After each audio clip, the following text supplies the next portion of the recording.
तो हेलो जी, आप सभी कैसे हैं? आशा करती हूँ अच्छे होंगे, स्वस्थ होंगे, मस्त होंगे और अपनी अपनी गार्डनिंग में व्यस्त होंगे। तो आज की वीडियो मेरी उन बहनों के लिए है जो कि गार्डनिंग तो नहीं करती हैं लेकिन कुछ पौधे अपने घर में लगाना पसंद करते हैं।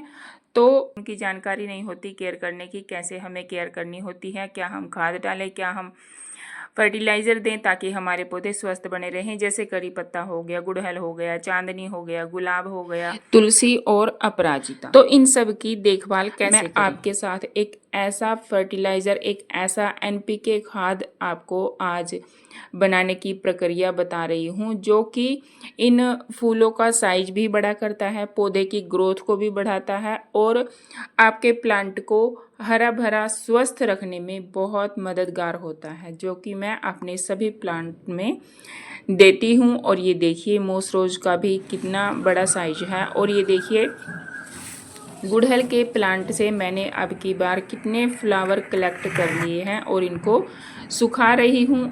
अब आप सोचेंगे, पूछेंगे कि इन फ्लावर को सुखा कर करोगे क्या? तो मैं इनका बनाती हूँ हेयर ऑयल बालों में लगाने के लिए, जो कि हमारे बालों की हेल्थ के लिए बहुत ही ज़्यादा फ़ायदेमंद होता है। रूसी नहीं होने देता, डैंड्रफ नहीं होने देता और बालों को सफ़ेद होने से भी रोकता है। अगर आप चाहते हैं कि मैं आपके साथ ये तेल की रेमेडी शेयर करूं तो आप मुझे कमेंट बॉक्स में ज़रूर बताएं कि मैं आपको हेयर ऑयल की, इसकी सफ़ेद बालों को रोकने वाले तेल की रेमेडी आपको शेयर कर दूंगी। तो मैं अगर सुखाते हैं तो आपने पत्तियां अलग अलग करके सुखानी है।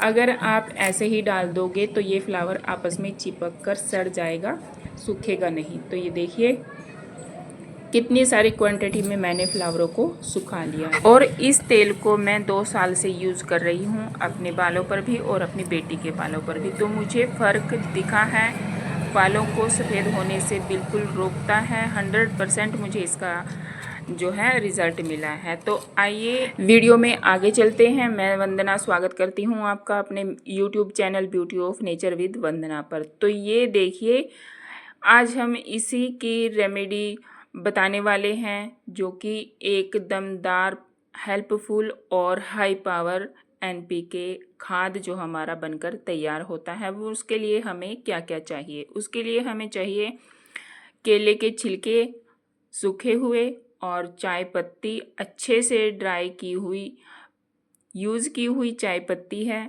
इसको अच्छे से धोकर सुखाइएगा, नमी नहीं होनी चाहिए। और केले के छिलकों को भी अच्छे से छोटा छोटा कट करके सुखाइएगा, जिससे ये जल्दी सूख जाते हैं। अगर आप साबुत डाल दोगे तो उनको सूखने में देर लगेगी। और यहाँ पर मैंने कट करके छोटे छोटे पीसीज में इनको सुखा लिया है। और हमें तीसरी चीज़ जो चाहिए वो है प्याज के छिलके। और प्याज के छिलके आपने बिल्कुल पतले वाले लेने हैं, ट्रांसपेरेंट जो होते हैं।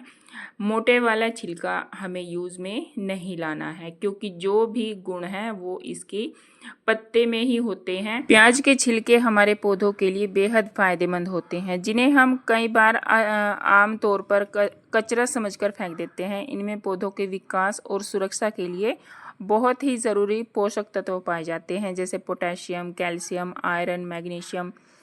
और पोटेशियम यह छिलकों में सबसे ज़्यादा होता है। यह पौधों में फूल और फल आने की प्रक्रिया को तेज करता है और यह पौधे की कोशिकाओं यानी कि सेल्स और जड़ों को मजबूत बनाने में मदद करता है, जिससे पौधे सीधे साधे स्वस्थ खड़े रहते हैं।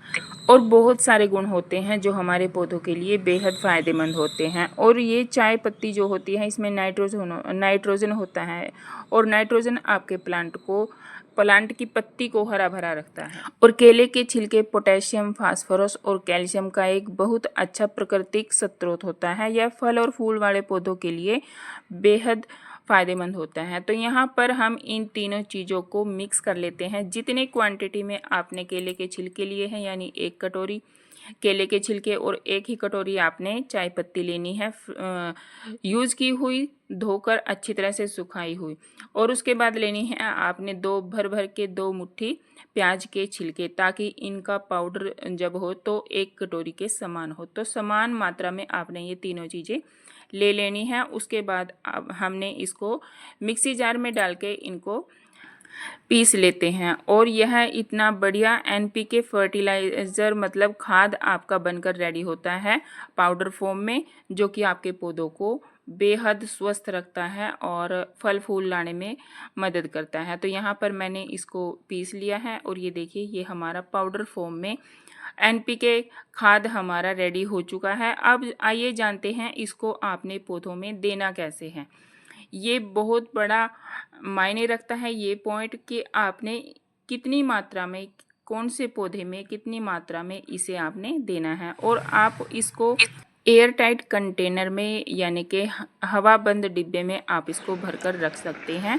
और बीच बीच में अगर आप ज़्यादा क्वांटिटी में बना लेते हैं तो बीच बीच में आप इसे सुखा लीजिएगा और ये आपका काफ़ी लंबे समय तक चल जाता है। और अब इसको डालने की प्रक्रिया देख लेते हैं। ये सबसे बढ़िया पॉइंट है, सबसे मेन पॉइंट है कि हमने इसको किस पौधे में कितना देना है। और ये देखिए ये सभी इतने फ्लावरों का राज यही एनपीके खाद है। और अगर आप इसको लिक्विड फॉर्म में बनाना चाहते हैं तो इस पर मेरी नेक्स्ट वीडियो आएगी, उसमें मैं बताऊंगी आपको लिक्विड फॉर्म में आप इसे कैसे बना सकते हैं, उसमें आपने कितना रेशो लेना है। इसमें तो आपको पता चल गया है, सारी चीज़ें समान मात्रा में लेनी है और उनका पाउडर फॉर्म में एनपीके खाद रेडी करना है। जैसे कि अभी बरसात का मौसम चल रहा है तो ऐसे में पानी कम दिया जाता है और हम खाद डाल सकते हैं अपने प्लांट में। तो ये देखिए मैं हमेशा से अपने जो यूज होते हैं रसोई में छिलके प्याज के उनको भी सेव करके रखती हूँ। और जैसे जैसे केले घर में यूज होते हैं, बच्चे जूस वगैरह पीते हैं, मिल्क शेक पीते हैं, तो मैं उनको भी सुखा कर रखती रहती हूँ। और चाय पत्ती को भी मैं हमेशा धोकर सुखा कर ऐसे रख लेती हूँ। जब मुझे ज़रूरत होती है तो मैं पाउडर फॉर्म में इसको रेडी करती हूँ और अपने पौधों में डाल देती हूँ। तो अब आइए देखते हैं कि इसको पाउडर फॉर्म एनपीके खाद को कितना देना है, आपने कितनी मात्रा में आपने कौन से पॉट में देना है। तो ये मेरा करी पत्ता का प्लांट है जो मैं बिल्कुल छोटा सा लेकर आई थी नर्सरी से, और ये है 4 इंच का ये पौधा है। तो इसमें मैं 1 ही चम्मच यूज कर रही हूँ, प्लांट के हिसाब से भी और पॉट के हिसाब से भी। और एक और बात का आपने ध्यान रखना है कि कोई भी खाद या फिर कोई भी फर्टिलाइज़र देने से पहले हमने पौधे की मिट्टी की गुड़ाई ज़रूर कर लेनी है। अगर आप ऊपर से डालेंगे तो कोई फ़ायदा नहीं होगा, जड़ों तक नहीं पहुंच पाएगा और पॉट में से ड्रेनेज होल के ज़रिए जो आपका खाद है, फर्टिलाइज़र है, वो बाहर निकल जाएगा। तो ऐसे आपने गुड़ाई करनी है। और ये है मेरा मैरीगोल्ड का प्लांट और ये गमला थोड़ा बड़ा है तो इसमें मैं 1.5 चम्मच के आसपास मिला रही हूँ। थोड़ी थोड़ी आपने गुड़ाई करनी है, उसके बाद अपना एनपीके खाद जो है वो डाल देना है। और इतना पानी आपने डालना है कि पानी ड्रेनेज होल से बाहर ना जाए, तभी आपके पौधे को इस खाद का फ़ायदा मिलेगा। और ये है लगाए हुए हैं मैंने 2 तोरी की बेल लगाई हुई हैं। ये पोट बड़े हैं तो मैं इनमें 2 चम्मच इनमें यूज़ कर रही हूँ। जैसे ये बड़ा पोट है इसीलिए इसमें 2 चम्मच का यूज़ किया है। और एक ख़ास बात कि ये खाद आपने 15 दिन के अंतराल में ही देना है। ऐसा नहीं है कि आप 2-4 दिन के बाद फिर से दोगे, 2-4 दिन के बाद फिर से दोगे, नहीं। और एक ही खाद बार बार भी उपयोग नहीं करनी है, बीच में हमें और अलग से फर्टिलाइज़र यूज़ करना है और बीच में आपने इस खाद का यूज़ करना है। तो ऐसे हमने अपने प्लांट में इसे देना है, पॉट के हिसाब से और प्लांट के हिसाब से। तो ये आपके पौधों में बढ़वार भी लाएगा, फुटाव भी लाएगा और कलियां भी आने में सहायक होगा और फूल का साइज भी बड़ा होगा, फलों का भी साइज बड़ा होगा अगर आप अपने फूलों वाले फलों वाले पौधों में इसको दे रहे हो तो। और ये है मेरा गुलाब का पौधा और ये देखिए, मुझे ये तो नहीं पता ये कौन सा गुलाब है, छोटे छोटे गुच्छों में इस पर गुलाब खिलते हैं। अगर आपको पता है इस पौधे का नाम कौन सा गुलाब है ये, तो आप मुझे कमेंट बॉक्स में ज़रूर बता सकते हैं। तो इस पौधे में भी मैंने 2 चम्मच यूज़ किया है क्योंकि ये भी पॉट मेरा बड़ा है और इस पर कलियां भी आनी शुरू हो गई हैं, ये आप देख सकते हैं, मैं आपको दिखा रही हूँ। और हल्का हल्का मैंने इनमें पानी दिया है। और मिट्टी भी आप देख रहे हो मेरे पॉट की कितनी भुरभुरी मिट्टी है। और ये देखिए गुच्छों में इसमें फ्लावरिंग होती है। तो ऐसे आपने इसका यूज करना है। और एक ख़ास बात, जिससे आपके पौधे सूखते हैं, आपको पता ही नहीं चलता कि हमारे पौधे सूख क्यों रहे हैं। तो सबसे बड़ी वजह होती है हमारा पानी देने का जो तरीका होता है। ये देखिए मैंने इसमें थोड़ा सा ही पानी दिया है, आधा लीटर के करीब, और ये देखिए सारा तुरंत ड्रेनेज होल से बाहर आ गया। और हम सोचेंगे कि हमारा पोट भी सही है क्योंकि ड्रेनेज होल खुला है और हमारा पौधा स्वस्थ रहेगा। ऐसा नहीं होता है। कई बार ऐसे पानी निकल जाता है और ये पानी हमारे पौधे की जड़ों को मिलता ही नहीं है। तो पानी देने का सही तरीका क्या है? अपने पौधे की 8 से 10 दिन में गुड़ाई आपने ज़रूर करनी है। ये देखिए मिट्टी अंदर से सूखी है और पानी बाहर से ही निकल गया है। तो ऐसे में आपके पौधे को पानी नहीं मिलता, जड़ों को पानी नहीं मिलता। तो आपने 8 से 10 दिन में अपने पौधे की पोट के मिट्टी की आपने गुड़ाई ज़रूर से कर लेनी है। उसके बाद ही आपने पानी देना है। इससे क्या होगा कि थोड़ी देर आपके पोट में पानी रुकेगा और आपकी पौधे की जड़ों तक पानी जाएगा और आपके पौधे स्वस्थ भी रहेंगे और मस्त भी रहेंगे।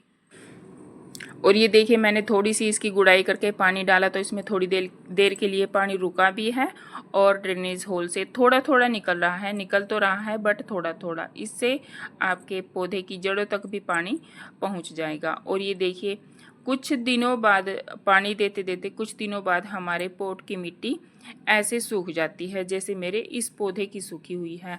और अगर इसमें पानी दूंगी ऊपर से तो वो ऐसे ही बाहर से निकल जाएगा और पौधे की जड़ों को मिलेगा ही नहीं। तो इसीलिए इसकी गुड़ाई करनी ज़रूरी है। थोड़ा थोड़ा गुड़ाई करिए, उसके बाद आप पानी दीजिए तो आपके पौधे हरे भरे रहेंगे, स्वस्थ रहेंगे। तो आज की वीडियो आपको कैसी लगी? जो मैंने NPK खाद आपको बताया है वो आपको कैसा लगा, और बनाइए और रिज़ल्ट भी देखिए। उसके बाद मुझे आकर वीडियो में कमेंट भी करिए कि आपके पौधे स्वस्थ हुए या नहीं हुए। ये एक ऐसा NPK खाद है जो आपके मरते हुए पौधे को भी फिर से जीवित कर देता है। और अगर आपको वीडियो अच्छी लगी हो तो लाइक शेयर अवश्य कीजिएगा। अगर चैनल पर नए हैं तो चैनल को सब्सक्राइब कर लीजिएगा बेल आइकन के साथ। मिलते हैं नई वीडियो में नई जानकारी के साथ। तब तक के लिए हैप्पी गार्डनिंग, स्वस्थ रहिए, मस्त रहिए, प्रकृति से जुड़े रहिए।